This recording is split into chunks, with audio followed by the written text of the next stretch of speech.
Maithili express की शानदार प्रस्तुति।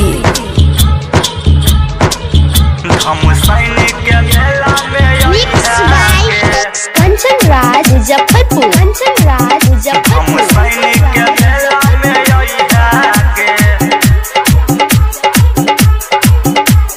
खुशी रिकॉर्डिंग स्टूडियो बलुआहा। गे छौरी भतरा के संगे अपना धम सैनिक के मेला में आई है गे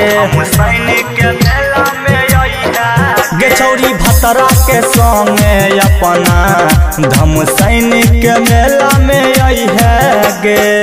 कोरिहा भेंट छौरी बगला पर, कोरिहा भेंट छौरी बगला पर, तू के करा साथ में ये बही गे छौरी भतरा के संगे अपना धम सैनिक के मेला में आई है गे छौरी भतरा के संगे अपना धम सैनिक के मेला में आई है गे। कोरिहा भेंट छौरी बगला पर, कोरिहा भेंट छौरी बगला पर, तू के करा साथ में ये बही गे छौरी भतरा के संगे अपना धम सैनिक के मेला में आई है गे। Mix by Kanchan Raj Muzaffarpur. धम सैनिक के मेला में आई है गे। करिहा पलान छौरी पहा कहा गे, लौके ये बहुचर चाह कहा गे। हाथ में हाथ धोके घुमैब मेला में करिहा ठेलम ठेला गे। करिहा पलान छौरी पहा कहा गे, लौके ये बहुचर चाह कहा गे। हाथ में हाथ धोके घुमैब मेला में करिहा ठेलम ठेला गे। करिया बहाना कौनो तू, करिया बहाना कौनो तू अपना मम्मी के समझई है गे छौरी भतरा के संगे अपना धम सैनिक के मेला में आई है गे।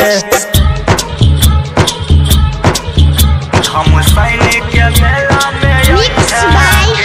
कंचन राज मुजफ्फरपुर। धम सैनिक के मेला में आई है गे। खुशी रिकॉर्डिंग स्टूडियो बलुआहा। आई है धम सैनिक के मेला में, श्री राम से मिली है अकेला में। चंदन जे जान तो सुन है गे छौरी, पिट तो तोरा अकेला में। आई है धम सैनिक के मेला में, श्री राम से मिली है अकेला में। चंदन जे जान तो सुन है गे छौरी, पिट तो तोरा अकेला में। कहे छो शंभु सवरिया गे, कहे छो शंभु सवरिया गे, कैलाश मुखिया के नहीं तरपई है गे छौरी भतरा के संगे अपना धम सैनिक के मेला में आई है गे छौरी भतरा के संगे अपना धम सैनिक के मेला में आई है गे छौरी भतरा के संगे अपना धम सैनिक के मेला में आई है गे।